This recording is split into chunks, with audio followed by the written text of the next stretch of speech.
Welcome back mga paps. Kwentuhan muna tayo. Bali-balita nga na si Coach Darvin Ham ay hindi na daw ire-resign ng Los Angeles Lakers para sa 2024-2025 season. Ito ay matapos ang kanilang back-to-back disappointing run kontra sa defending champs na Denver Nuggets matapos ulit silang matalo dito sa score na 4-1. Ayon sa mga kumakalat na reports mga paps, ang preferred daw ni LBJ na pumalit sa head coaching ng Los Angeles Lakers ay ang coach ng Los Angeles Clippers na si Tyronn Lue. Pero bago yan mga paps, speaking of Los Angeles Clippers, ang lupit ng game kanina ng Dallas Mavericks kontra sa Clippers. Nagtapos ang game sa score na 123-93 at binuhat ni Luka Doncic ang Dallas Mavericks with 35 points, 7 rebounds with 10 assists. Abante na sa serye ang Dallas Mavs sa score na 3-2.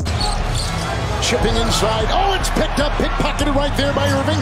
He goes behind the back. He goes in the power. He got it. He scores! Did you see that? Ayon sa mga kumakalat na rumors mga paps, si LeBron mismo ang may gusto kay Coach Tyronn Lue para sa head coaching position na ngayon ay hawak ni Darvin Ham. Matatandaan natin mga paps na si Coach Tyronn Lue ang coach ni LeBron James noong 2016 kung saan na-comeback nila ang Golden State Warriors from 3-1 to 4-3 at makamit ang first ever championship ng team ng Cleveland. Prior to that mga paps, si Coach Tyronn Lue ay mayroong regular season record na 128-83 para sa Cleveland. Si Coach Tyronn Lue din ang naging pangwalo sa NBA history na kung saan first year pa lamang nito as head coach ay napag-champion niya kaagad ang team na kanyang hinawakan. At take note mga paps, siguro kaya gusto ni LBJ itong si Tyronn Lue na pumalit sa head coaching ng Los Angeles Lakers ay dahil sa bonding or chemistry na meron sila during sa time noong Cleveland. What are your thoughts mga paps about sa idea na ito about sa head coaching ng Los Angeles Lakers? Dapat bang i-fire na si Coach Darvin Ham at paltan na ito ng ibang coach para sa hopes ng deep playoff run ng Lakers para sa 2024-2025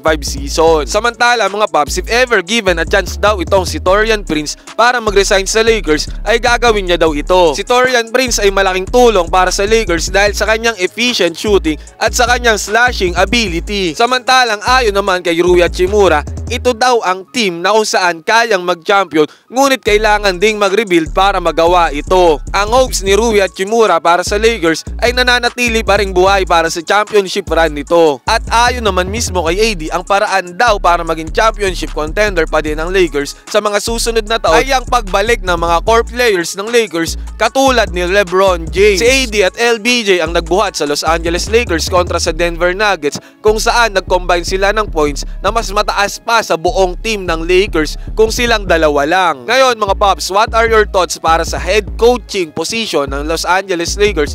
Dapat na ba itong paltan? Paki-comment dyan sa baba.